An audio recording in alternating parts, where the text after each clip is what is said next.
All right. Been waiting here for about 4 years now. Yeah, not even wearing a watch. Look. Just waiting for the new Land Rover Defender to arrive. Should be any minute now. Yep.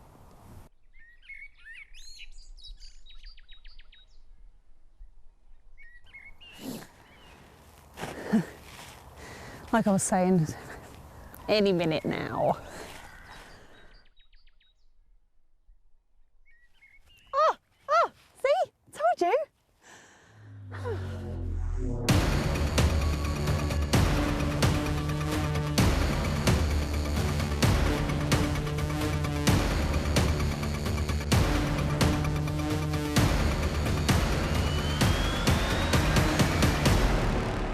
Yep, that's right, this is the all-new Defender, which is finally here after the much-loved, long-serving previous model went out of production in 2016. Naturally, it looks a lot more modern than the old car, but still has boxy, chunky styling, a similar silhouette, and a shape that's designed to aid its off-road performance. There are some obvious nods to the past too, particularly the sheer, flat rear end with side-hinged tailgate and mounted spare wheel. The optional Pangea green paint, white contrasting roof, mud flaps and black wheel arch cladding also help give our car a very traditional and rugged look. Land Rover wants this second generation model to appeal to both existing Defender fans and a wider audience made up of people simply looking for a new SUV. We think they've managed to retain some of the old car's charm in the styling of the new one, but we'll leave the final decision to you. Part of broadening the appeal of the new Land Rover Defender was to make the interior more luxurious and comfortable, and Land Rover have done a pretty good job of that.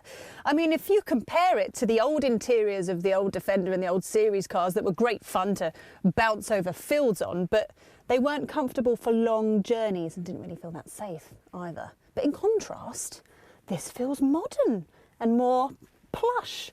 Now, the green theme from the outside makes its way to the inside. This very nice khaki green leather material dotted around, and that and all the other materials feel really nice and they're really solid to touch. You've got JLR's 10-inch Pivi Pro touchscreen infotainment system, digital display behind the steering wheel. Now, our car also has the optional panoramic sunroof, which I think is really lovely, and it really brightens up the cabin. Also worth a mention, the rear view mirror, when you can't see if the tyre's in the way, you can switch it and it turns into a screen. There's a camera at the back. I love that. Now, the cool thing about the interior, as well as obviously it's more luxurious and more high-tech, is the fact that Land Rover has managed to keep some of the spirit of the previous model. You can see that they still want it to feel like a workhorse. You've got hard-wearing textures on the materials on the seats. You've got this ledge bit on the dashboard so you can chuck things into, exposed bolt heads that are all dotted around, and the metal sheeting as well, which makes it feel really rugged. Also, I like the fact that the gear shifter is right here next to the steering wheel, so it's nice and ergonomic, which is another way that the Land Rover is more purposeful. Now, this particular test car that we've got in this particular spec is around £60,000. Now, I know that there's other big SUVs made by BMW or Audi, for example, that are the same price that are more luxurious, but it feels like Land Rover's approach is to mix the old Defender in with the new, and I think they've done a really good job of that.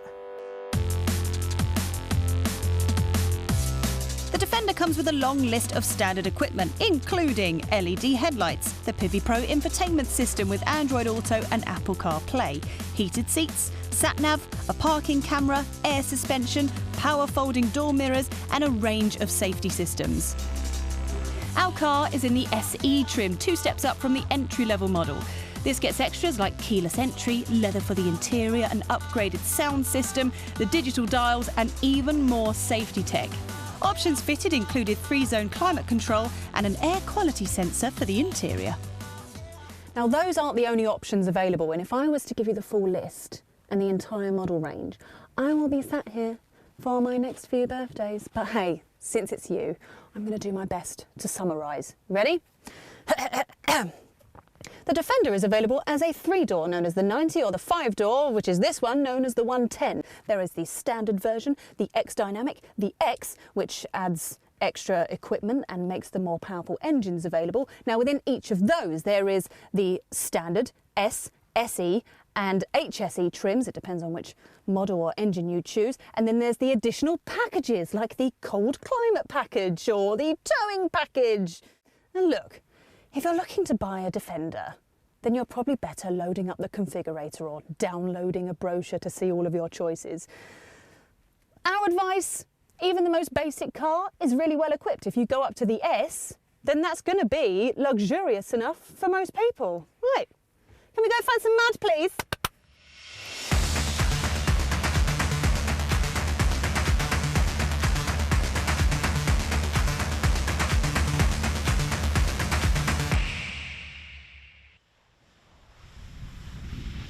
Unlike so many of the new crossovers and SUVs on the market, the Defender is engineered to be a seriously capable car off-road. The 4x4 stance isn't just to make it easier to spot spaces when you trundle around the supermarket car park. It'll be a relief to fans of the first Defender to hear that the new one is excellent in this department. The truth is, there are very few cars out there that are better when it comes to traversing rocky trails, wading through water or scaling steep, slippery tracks. Land Rover's terrain response system is controlled via the touchscreen, and there are mud, snow, sand and wade settings. The system alters the engine, gearbox, throttle and electronic settings accordingly, but it's also capable of working out the best configuration if you leave it in auto mode. Combine this with the adaptive dynamic software that comes with the optional air suspension, and not only do you have one of the best off-roaders available, but also one of the most comfortable. The move to take the Defender more upmarket hasn't affected its core abilities.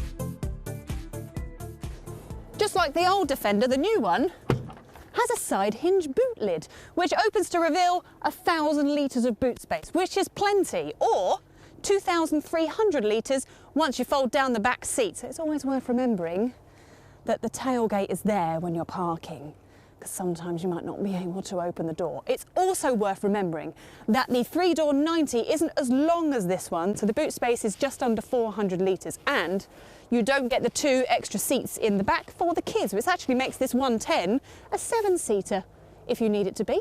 The mud flaps and wheel arch cladding come as part of the country pack. Now that's country as in tweed and dry stone walls and horse riding, not country like Shania Twain and barbecues and cowboy hats. But that actually includes this very snazzy stainless steel scuff plate, which is more resistant to scratches when you're getting stuff in and out of the car. We also get portable rinse system. So not only is there enough space for your muddy bike and your boots and your wetsuit, etc., but once you fill this up from the tap before you leave, you can actually clean most of the mud off before you put it back in the car. The team at Land Rover are such outdoorsy people, and do you know what? They've thought of everything.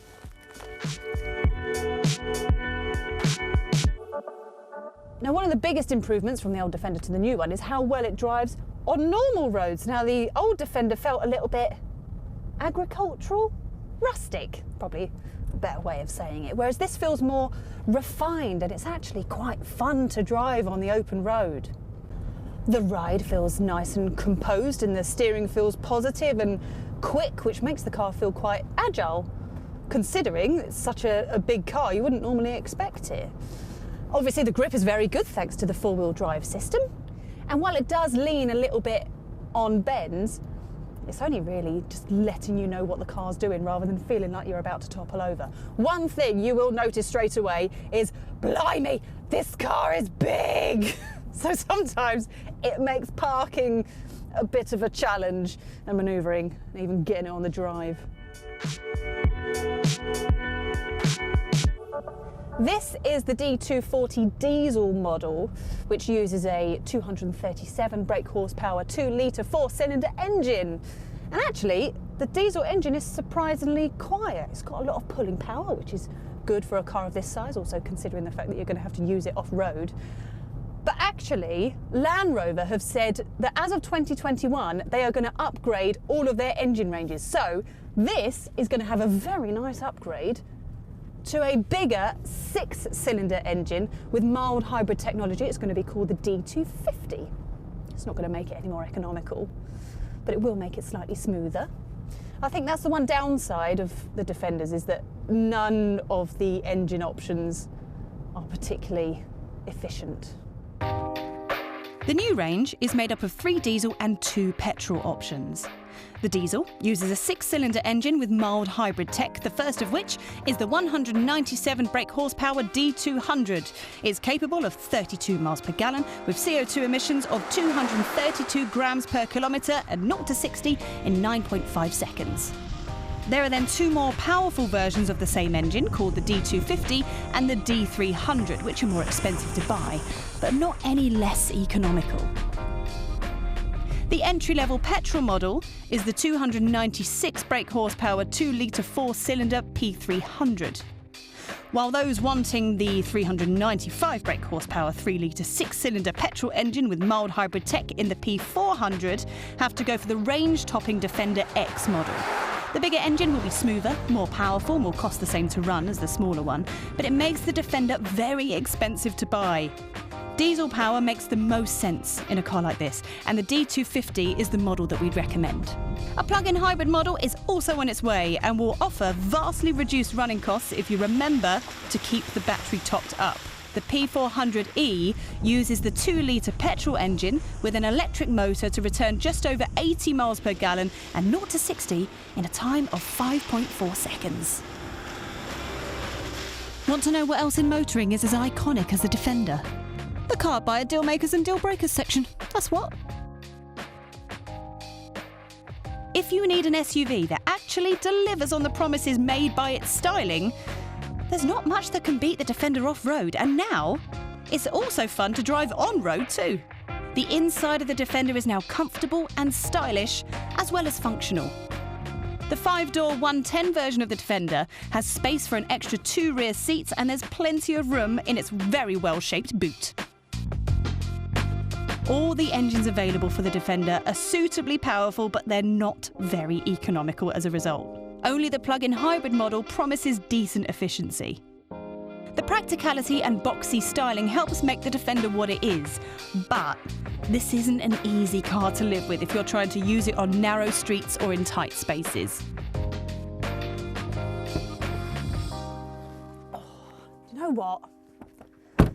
I have really grown to love the new Land Rover Defender since I got hold of mine. And yeah, I'm referring to it as mine. And when the guy from Land Rover comes to collect it from me, I'm going to let him know that it's now mine. So if he takes it away from me, technically, it's theft. Yeah. If you're one of those buyers that chooses an SUV over style rather than substance, and no need to look sheepish, there is no judgment here, but you might want to think twice before getting the Land Rover Defender, because you're paying for its off-road ability in terms of price and fuel economy. And there's plenty more other options if you're not going to use this to its full potential. But if you want something that is big and powerful, you want a big, awesome SUV that's genuinely brilliant off-road, then this should be on your shortlist. And also, what adds to the appeal is how great it is on the inside. It's quite unusual and very nice. Lots of tech to boot as well, and it's nice to drive on normal roads. I mean, it's been a long wait for the new Defender, but it's been worth the wait. If you enjoyed this video, then why not watch our Jeep Wrangler review and our SUVs playlist. Thank you for watching.